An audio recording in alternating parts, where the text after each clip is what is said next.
जो सीमा लांघता है उसे तो यह ज्ञान ही नहीं होता कि सीमा के आगे कोई मार्ग ही नहीं है। निष्ठुरता की सीमा के आगे केवल पतन का द्वार खुला होता है। पर हे कमल नयन, अब कब होगा उसका पतन और कैसे होगा? महादेवी, हिरण्यकशिपु की क्रूरता उसके विरुद्ध घृणा की ज्वाला भड़काएगी। उसके अत्याचार मानव को उसके विरुद्ध एक होकर खड़ा होने पर विवश कर देंगे। रक्त की ये धारा केवल धरती को ही नहीं, स्वयं उसके घर को भी डुबो देगी। हे महादेवी, वो मूर्ख क्या जाने कि उसकी मृत्यु की सामग्री तो राजभवन में आ चुकी है। जिस पुत्र प्रहलाद को वो मेरा सबसे महान शत्रु बनाना चाहता है, वही प्रहलाद उसके अहंकार का सर्वनाश कर देगा।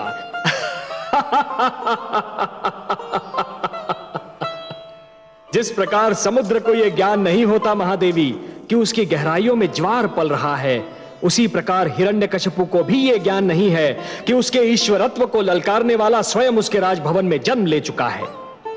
महादेवी, यह कथा बहुत रोचक है। महादेवी, यह कथा बहुत रोचक है और इसका हर मोड़ अधिक रुचिकर होगा।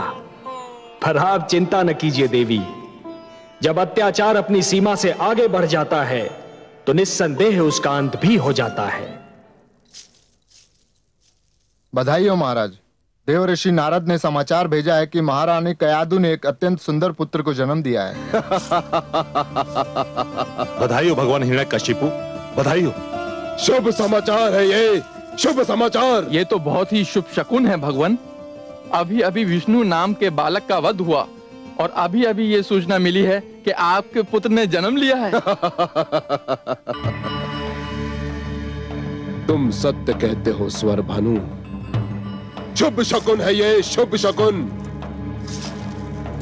इसका अर्थ ये हुआ कि मेरा पुत्र विष्णु का मुझसे भी बड़ा शत्रु सिद्ध होगा।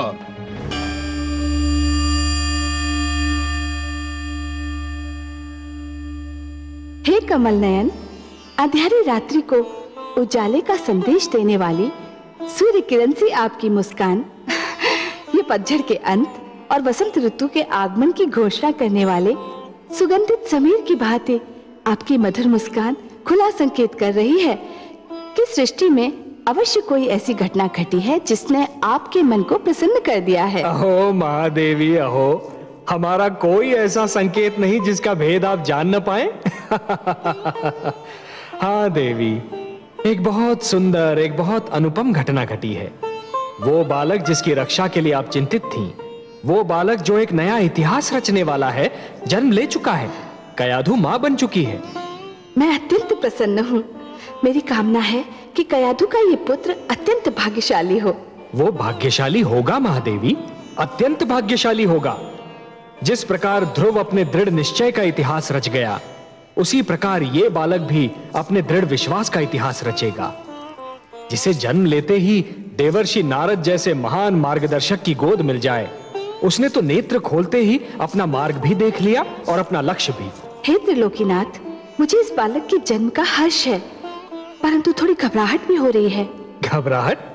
घबराहट का क्या कारण महादेवी? उसका जन्म एक ऐसे राक्षसी प्रकृति के असुर के घर में हुआ है जो वास्तविकता जान लेने के उपरांत इस नन्हे बालक का बैरी बन जाएगा। ऐसे शक्तिशाली और अभिमानी का ये बालक सामना कैसे कर पाएगा? यही तो उसके दृढ़ विश्वास की परीक्षा होगी महादेवी। महादेवी, केवट का साहस शांत बहने वाली नदी में नौका खेने से सिद्ध नहीं होता। वो तो तब सिद्ध होता है जब केवट बिफरी हुई नदी के मझधार से नौका को सुरक्षित निकाल कर ले जाता है। एक दिए की क्षमता शांत वातावरण में जलते रहने से सिद्ध नहीं होती। वो तो तब सिद्ध होती है जब दिया अपनी लौ को आंधी में भी बुझने नहीं देता। उसी प्रकार इस बालक का दृढ़ विश्वास भी तभी सिद्ध होगा जब वो महान शक्तियों और प्रतिकूल वातावरण में भी जमा रहेगा। मैं तो मन से चाहती हूँ कि कयाधु का ये पुत्र हर पग पर सफलता पाए। अब आपने उसे आशीर्वाद दे दिया है, तब तो उसका विश्वास दृढ़ होना ही है।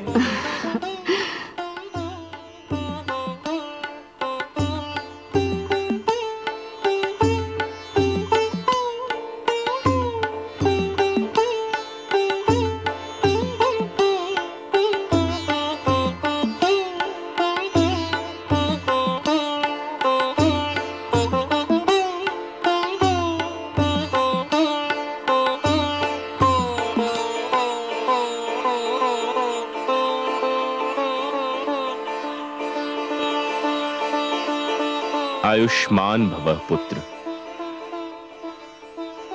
अपनी माता के गर्भ में मुझसे जो कुछ भी सुना था, सीखा था, वह स्मरण है कि भूल गए?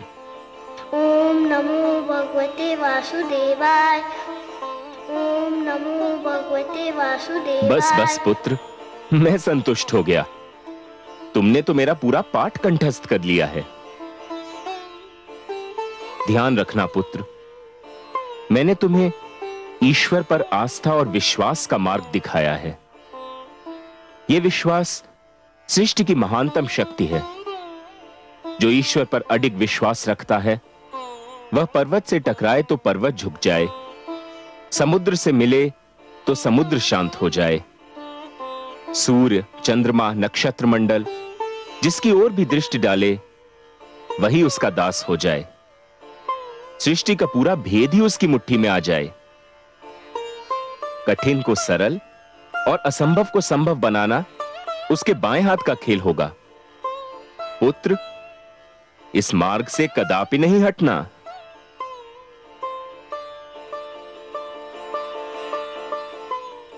लीजिए देवी, इसे इसकी माता के पास पहुंचा दीजिए।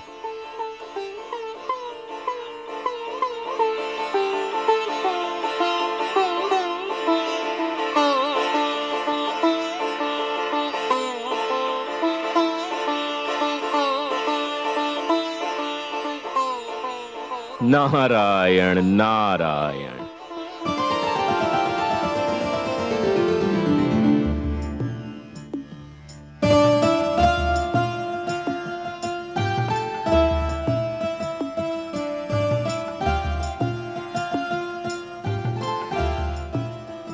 देवर्षि, मेरा कार्य पूरा हो गया।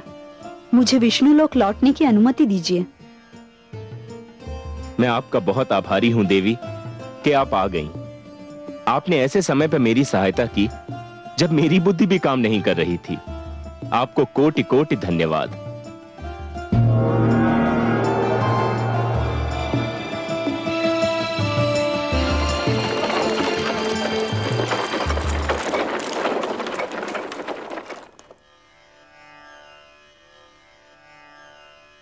नारायण नारायण।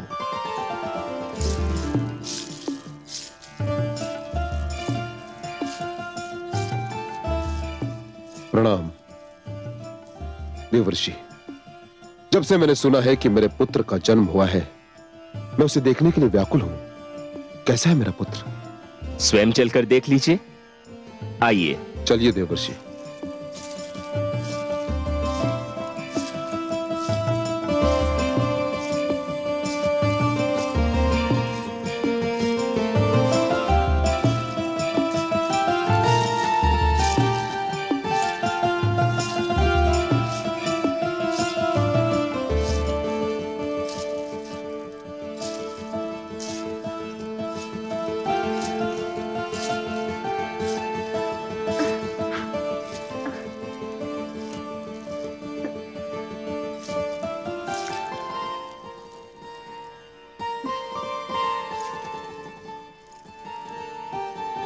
कितना सुंदर है मेरा पुत्र,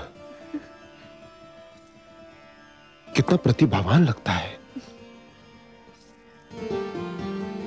देवर्षि,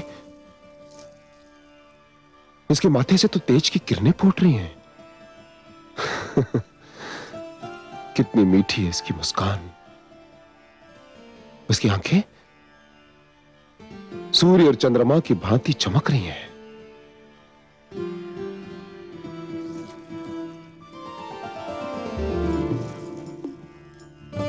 धन्यवाद महारानी। असुर वंश को इतना तेजस्वी पुत्र देने के लिए आपको कोटि कोटि धन्यवाद।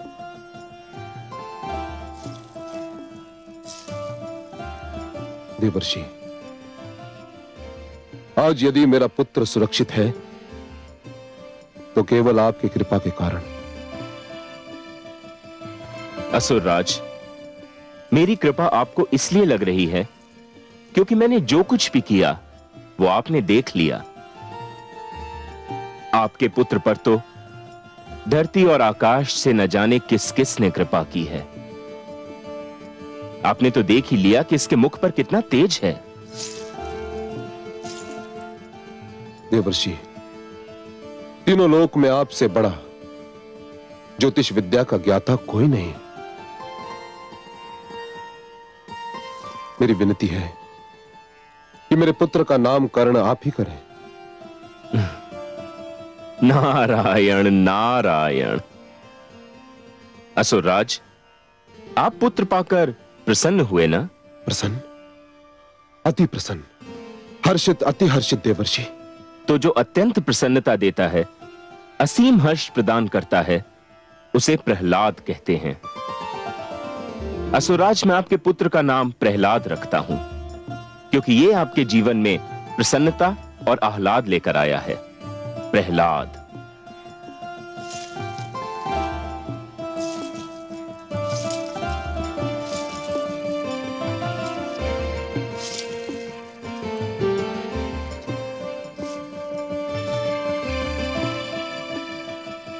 देवर्षि,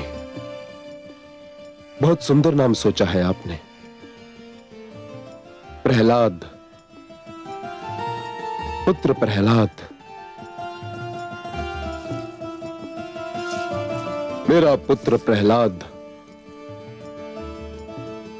भगवान हिरण्यकशिपु का पुत्र प्रहलाद।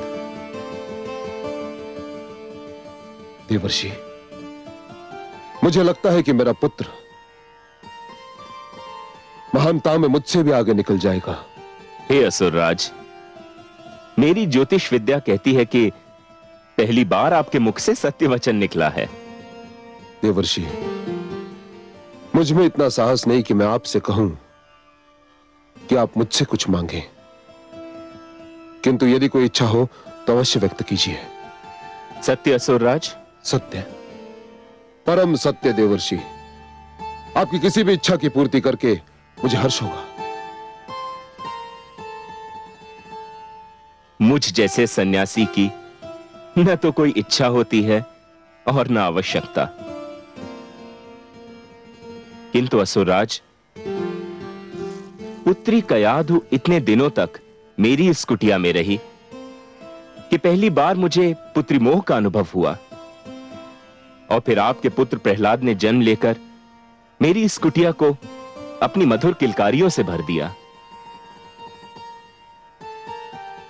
मेरी ये इच्छा है असुरराज कि ये दोनों कुछ और दिन मेरी ही कुटिया में रहें।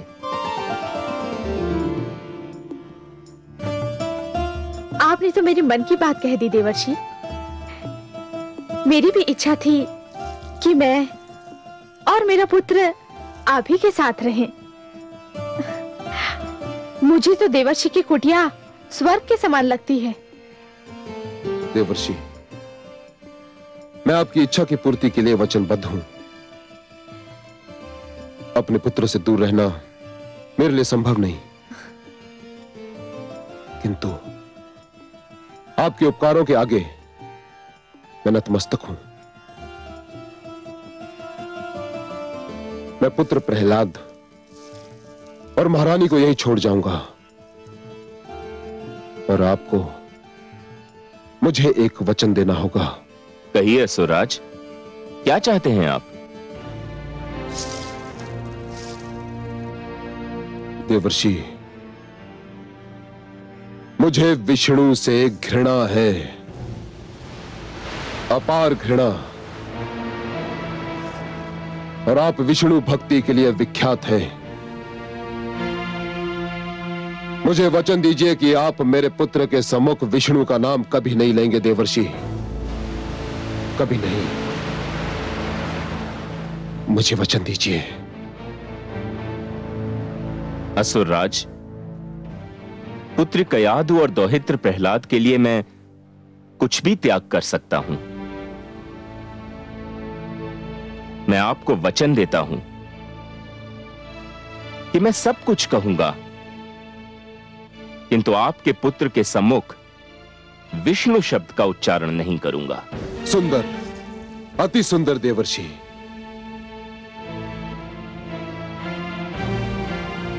नारायण नारायण। धरती से आकाश तक उसका ही विस्तार। एक नाम की बात क्या, उसके नाम हजार।